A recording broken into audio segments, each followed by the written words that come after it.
नमः शिवाय।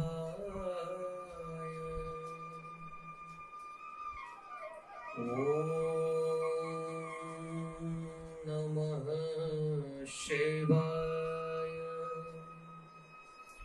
शुभं शुभं गुरु नमः शिवाय।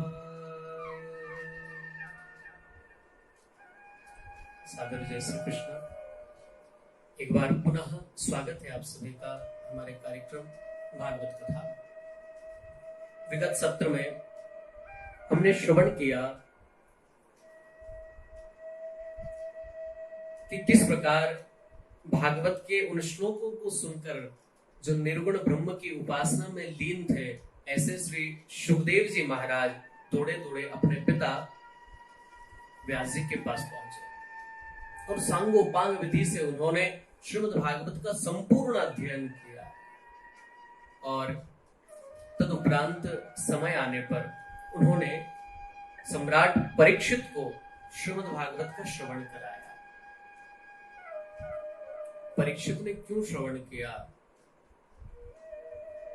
क्या कारण, और इतने बड़े चक्रवर्ती सम्राट को श्रवण करने का अवसर मिला कैसे, क्या कारण रहा होगा?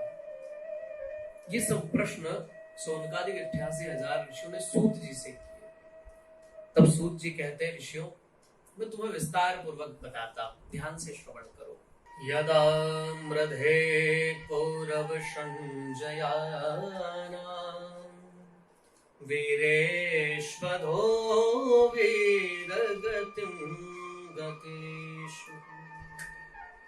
बात उस समय की है जब महाभारत का युद्ध लगभग अपनी पूर्णता की ओर था। सारे कौरव मारे जा चुके थे और युद्ध के अंतिम दिवस भीम की गदा से दुर्योधन की जंघा भी लहूलुहान हो चुकी थी और दुर्योधन की दोनों जांघें टूट गई थी। युद्ध के मैदान में पड़ा हुआ दुर्योधन कराह रहा था। इधर भगवान पांडवों को लेकर अपने शिविर में आ चुके थे और रणभूमि में तमाम यहां वहां सब शव बिखरे पड़े हैं। रक्त की मानो नदियां बह रही है। तमाम हिंसक पशु पक्षी आसपास मंडरा रहे हैं। जिसको जो अच्छा लगता है उसी शव को नोचता है, उसी पर झपटता है, उसी का रक्त पीता है। ऐसे भयानक वातावरण में दुर्योधन पड़ा पड़ा कराह रहा है। ये वही दुर्योधन है जो कभी चलता था तो उसके लिए बेशकीमती कालीनें बिछ जाया करती थी, जिसके लिए कभी पुष्पों के मार्ग बना दिए जाया करते थे, उसके मार्ग में पुष्प ही पुष्प डाल देते थे, जिसके सम्मान में कभी हजारों मंत्रीगण और सैनिक खड़े होते थे। आज वो दुर्योधन युद्ध के मैदान में पड़ा पड़ा कराह रहा है, कोई उसे जल पिलाने वाला तक नहीं है। और ये सब समय का प्रभाव है। ये समय बहुत बलवान होता है साहब। जब आपका समय अच्छा हो ना, दुर्योधन के पास भी बहुत समय था और अच्छा समय था, परंतु इसने उस अच्छे समय का दुरुपयोग किया। इसने दूसरों को पीड़ा पहुंचाई। जब इसका समय अच्छा था तो इसने औरों को दुख दिया। जब आपका समय अच्छा हो ना तो आप अच्छा भी कर सकते हो और बुरा भी कर सकते हैं। आपके पास दोनों करने का पावर होता है। उन दोनों को संपन्न करने की शक्ति आपके भीतर होती है। आप किसी का अहित भी कर सकते हैं, किसी का हित भी कर सकते हैं। इसलिए धन जीवन में जब आता है ना, तो एक बात का विशेष ध्यान रहे कि ये धन कहीं किसी के अहित में व्यय न हो रहा हो, किसी के अहित में खर्च न हो रहा हो। कई बार लोग धन देकर किसी को मरवा देते हैं, धन देकर कहते हैं इसका काम बिगड़ जाना चाहिए। ये आप धन की दुर्गति कर रहे हैं। ये आपके पास जो आपका गोल्डन टाइम है, जो आपका अच्छा समय है, उसका दुरुपयोग कर रहे हैं। दुर्योधन के पास भी अच्छा समय था, परंतु इसने उस अच्छे समय को गंवा दिया। क्या करने में? बोले किस तरह पांडवों को मारा जाए, ये करने में। किस तरह किसी का बुरा किया जाए ये करने में, किस तरह किसी को हानि पहुंचाई जाए ये करने में उसने समय गवा दिया। और समय जो है उसकी सबसे बड़ी विशेषता होती है कि वो बदलता जरूर है, वो कभी एक जैसा नहीं होता। आज आपका है, कल किसी और का होगा। ये समय किसी का साथी नहीं है, तो बदलता रहता है। इसलिए आज आपका जीवन अच्छा है तो अच्छे कर्म कर लीजिए, आपका समय अच्छा चल रहा है तो काम अच्छे कर लीजिए, ताकि जब आपका बुरा समय आए ना तो भी जिन लोगों के साथ आपने अच्छाई की है वो लोग आपके साथ खड़े रहें। और यदि आपने बुरा ही बुरा किया अच्छे समय में भी अपने, तो वही लोग कहेंगे अरे बहुत अच्छा हुआ, भगवान करे इसके साथ और बुरा हो। इसलिए अच्छे समय का सदुपयोग करें जब समय आपका साथ दे रहा, पड़ा पड़ा कराह रहा है। तभी इसका जो मित्र है अश्वत्थामा, वो आकर के कहने लगा, मित्र तुम्हारी इस दशा को देखकर मुझे बड़ी दया आ रही है। अरे मैंने तुम्हारा वो वैभव, वो साम्राज्य देखा है, और आज इस दशा को देखकर तुम पर बड़ी दया मुझे आ रही है। परंतु मित्र मैं कर भी क्या सकता था, तुमने अपनी सेना की बागडोर ऐसे ही लोगों के हाथ में सौंपी जो तन से भले तुम्हारी ओर खड़े दिखाई पड़ रहे थे, परंतु उनका मन तो पांडवों की ओर था। वो तन से तुम्हारी तरफ से लड़ रहे थे, उनका मन पांडवों की तरफ से लड़ रहा था। उनका मन पांडवों की जीत की दुआ भगवान से मांग रहा था, जीत की कामना पांडवों की हो रही थी उनके मन में। चाहे वो मेरे पिता द्रोणाचार्य ही क्यों न हो या भीष्म पितामह ही क्यों, ये तन से तुम्हारी ओर खड़े थे परंतु मन से ये पांडवों की ओर ही थे। यदि तुमने प्रथम दिन से ही युद्ध के मुझे सेनापति अपना नियुक्त किया होता तो आज मैं सारे पांडवों को उनकी सेना के साथ समाप्त कर दिया होता। दुर्योधन कहने लगा, मित्र अब तो जो होना था सो हो गया, अब कुछ नहीं हो सकता।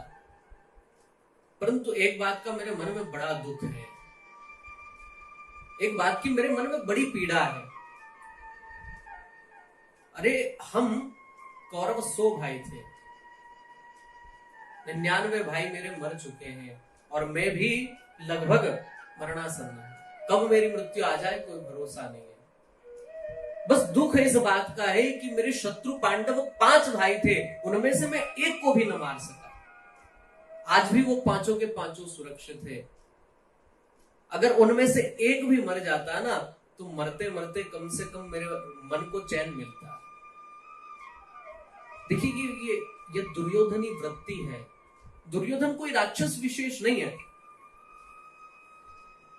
दुर्योधन जो है प्रवृत्ति के रूप में आज भी लोगों के भीतर विद्यमान है। कैसा?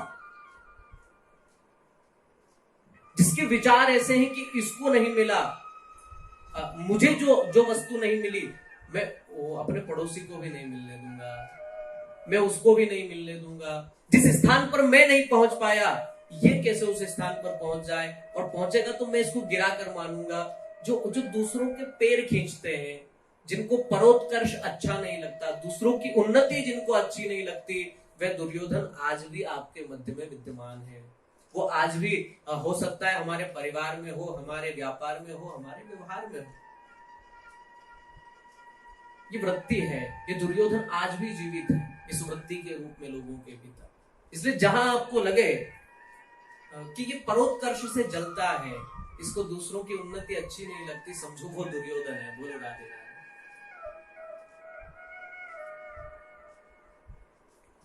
अश्वत्थामा ने कहा बस इतनी सी बात है। हाँ कर सकते हो तुम।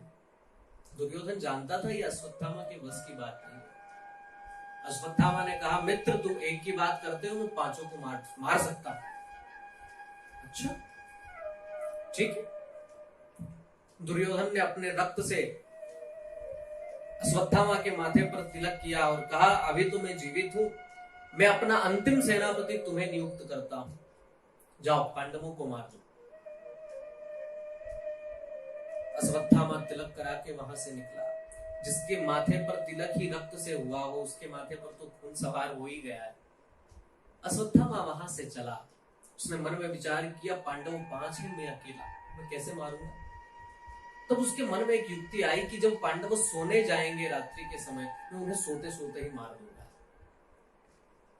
और वह ऐसा ही मन में विचार करके रात्रि होने का इंतजार कर रहा है। जैसे ही रात्रि हुई, पांडव अपने अपने शिविर में सोने के लिए जाने लगे। तभी द्वारकानाथ श्री कृष्ण आए और पांडवों से कहने लगे, अरे पांडवों कहाँ जा रहे हो भाई।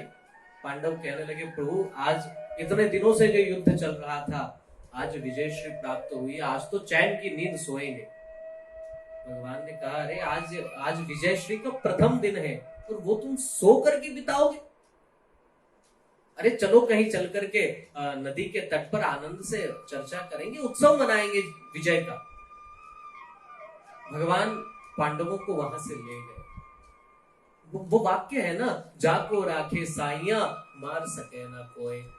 जिसको भगवान ने राख लिया है उसको भला कौन मार सकता है। जिसकी जिम्मेदारी उस द्वारकानाथ ने अपने शीश पर उठा ली है, उसको भला कौन इस संसार में जो है तो दुखी कर सकता है, वो उसका शोषण कर सकता है, उसको मार सकता है, उसको कोई कष्ट पहुंचाए, किसी की हिम्मत नहीं है। पांडवों की सोनी सैया पर उन्हीं के समान दिखने वाले उनके 5 पुत्र जो हैं वो जाकर के सो गए, जो हूबहू अपने पिता की तरह ही दिखते थे। इधर रात्रि धीरे धीरे बीतने लगी। अश्वत्थामा ने मन में विचार किया कि रात्रि जो है वो मेरे लिए सबसे उपयुक्त समय है, क्योंकि मुझे कोई देखेगा नहीं। इस समय जाकर मैं सोते हुए पांडवों को मार दूंगा। और अश्वत्थामा पहुंचा शिविर में, जहां पर पांडवों का शयन कक्ष था। पर ईश्वर की कृपा, वहां पांडव तो नहीं, पांडव पुत्र थे। अंधेरा होने के कारण वो समझ नहीं पाया, और उस पर तो भूत सवार था पांडवों की हत्या का। उसे देखना तो कुछ था ही नहीं। जैसे ही पहुंचा, उसने जाकर के द्रौपदी के जो 5 पुत्र थे, जो सोए हुए थे, जिन्होंने अभी इस संसार को भी ढंग से देखा नहीं था, जिनके भीतर न काम क्रोध लोभ मोह कुछ नहीं था, बेचारे निरपराध निर्बोध वो बालक। अश्वत्थामा ने जाकर उन 5 बालकों की हत्या कर दी, 5 बालकों को मार दिया, और 5 बालकों का जो शीश है वो लेकर दुर्योधन के पास पहुंचा, और दुर्योधन से कहने लगा, मित्र तुम एक की बात करते थे, देखो मैंने 5 को मार दिया। दुर्योधन को यकीन नहीं हुआ, विश्वास नहीं हुआ। दुर्योधन ने मन में विचार किया, जिन पांडवों को मारने का प्रयास करते करते द्रोणाचार्य जैसे महान योद्धा चले गए, भीष्म पितामह जैसे चले गए, और कर्ण जैसा महारथी जिनके सामने मारा गया, उनको ये अश्वत्थामा क्षण भर में मार करके आ गया। मुझे यकीन नहीं होता, विश्वास नहीं हो रहा अश्वत्थामा, मुझे तुमने ये कैसे किया। अश्वत्थामा कहने लगा, मैं जानता था तुम मुझ पर विश्वास नहीं करोगे, इसलिए देखो मैं 5 के शव जो है उसका धड़ भी लेकर के आया, 5 का सिर लेकर के मैं आया हूं, तुम चाहो तो देख सकते हो। अश्वत्थामा ने भीम के बेटे का जो सिर था उसको उठा करके दुर्योधन को दिया और कहा, देखो ये भीम का शीश है। दुर्योधन ने अपने हाथों में लिया और जोर से जैसे उस शीश को दबाया तो वो जो पूरा शीश था वो दबने पर पूरा पिचक गया। दुर्योधन कहने लगा, ये भीम का शीश नहीं हो सकता, क्योंकि भीम में तो 30,000 हाथियों का बल है। अंतिम युद्ध मेरा भीम के साथ ही हुआ है, मैं जानता हूं उसके शरीर में कितना बल था, इतनी आसानी से उसका मस्तिष्क टूट नहीं सकता। अब मुझे समझ आ गया है अश्वत्थामा, तुमने पांडवों को नहीं अभी तो पांडव पुत्रों को मार दिया है, और इन निरपराध निर्बोध इन बालक से हमारा क्या लेना देना था। इन बालकों ने मेरा क्या दोष किया। तुमने इन निरपराध बालकों को मार करके अश्वत्थामा हमारे कुल में पानी देने वाला भी नहीं छोड़ा। अरे चाहे हम जन्म जन्मांतर के शत्रु रहे हो, किसी कारणवश शत्रुता हमें बढ़ गई हो, परंतु फिर भी कुल तो हमारा एक ही है। हम तो 100 भाई वैसे ही मारे जा चुके हैं, और पांडवों के 5 बेटों को भी तुमने मारकर हमारे कुल में पानी देने वाला भी नहीं छोड़ा। और इस तरह शोक करते करते दुर्योधन जो है अपने शरीर को त्याग दिया उसने, उसका प्राणांत हो गया। जैसे ही दुर्योधन का प्राणांत हुआ, अश्वत्थामा ने मन में विचार किया, यदि ये पांडव नहीं पांडव पुत्र थे तो अब पांडव मुझे जीवित छोड़ने वाले नहीं हैं। अश्वत्थामा वहां से भागा। इधर जब सूर्योदय हुआ तो नित्य की भांति माता द्रौपदी अपने बच्चों को जगाने के लिए जब शिविर में पहुंचे तो क्या देखती है, पूरा शिविर रक्त रंजित है, तमाम रक्त के छींटे यहाँ वहां उड़ रहे हैं। जाकर देखा तो बालकों के धड़ पड़े हैं, शीश तो है। चीख पड़ी द्रौपदी, हा नाथ, प्रभु ये क्या हो गया। माता शिशूनां निधनं सुतानां निशम्य घोर परितप्यमाना। हे प्रभु ये क्या हो गया, मेरे बच्चों को क्या हो गया। और जोर जोर से जब चीखने लगी द्रौपदी, पूरे शिविर के लोग जो थे सब वहां इकट्ठे हो गए। क्या हुआ क्या हुआ। जिसने भी इस जघन्य कृत्य को देखा उसने यही कहा, इन निरपराध निर्बोध बालकों का किसी से भला क्या लेना देना था, इनको क्यों किसी ने मारा होगा। तभी अर्जुन आए दौड़े दौड़े, देखकर स्तब्ध रह गए। उस मां के हृदय पर क्या बीत रही होगी जिसके 5 पुत्र मृत उसकी आंखों के सामने पड़े हैं, और जिनका केवल धड़ है, शीश भी नहीं है। उस मां की क्या दशा हो रही होगी। हर कोई द्रौपदी को समझाने का प्रयास कर रहा है, परंतु द्रौपदी का मन है, एक मां का मन कैसे मान जाता साहब।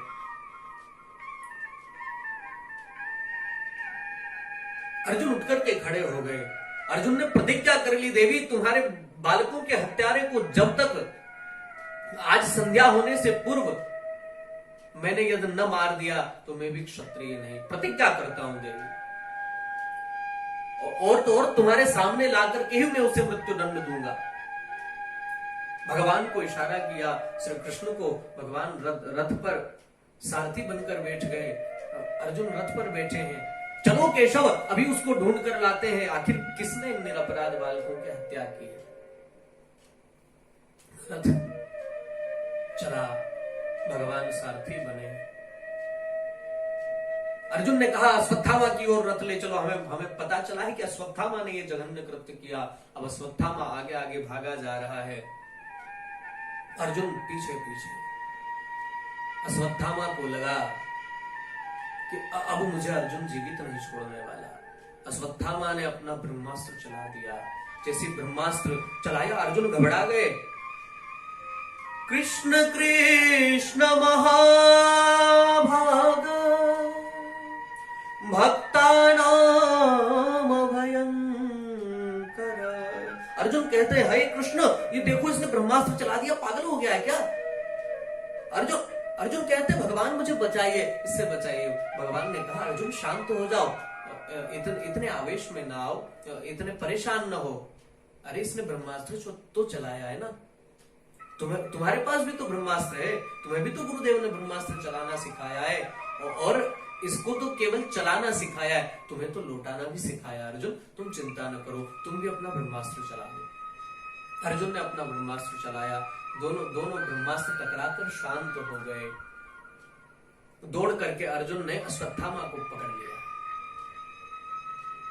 रस्सियों में जकड़ करके चलने लगे। भगवान ने कहा इसे कहां ले जा रहे हो, मार दो इसे छोड़ो ही मत। ऐसे आतताई को कभी छोड़ना नहीं चाहिए, जिसने निरपराध निहत्ते बालकों पर सोते हुए निद्रा में उनका वध कर दिया, इसको यही मार दो। अर्जुन कहने लगे नहीं महाराज, मैंने प्रतिज्ञा की है द्रौपदी के सामने ले जाकर मारूंगा। अर्जुन ने रस्सियों में बांध करके रथ के पीछे उसको बांध लिया, और घसीटते हुए अर्जुन अश्वत्थामा को शिविर में लेकर आए।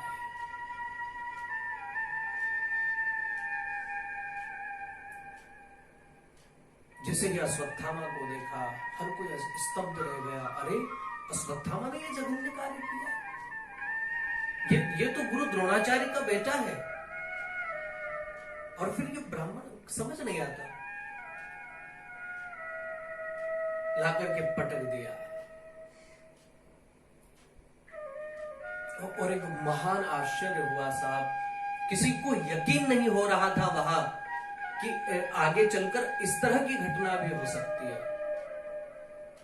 किसी को विश्वास न था, कोई कल्पना भी नहीं कर सकता था कि जब 5 बालकों की, निहत्थे बालकों की, सोते हुए बालकों की हत्या करने वाला व्यक्ति जब यहां शिविर में लाया जाएगा तो उसके साथ क्या व्यवहार होगा।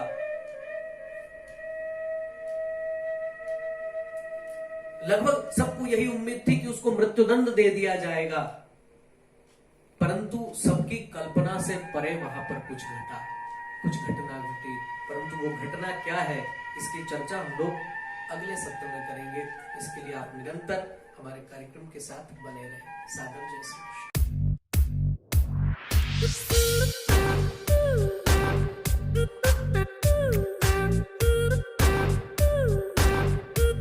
कृष्ण।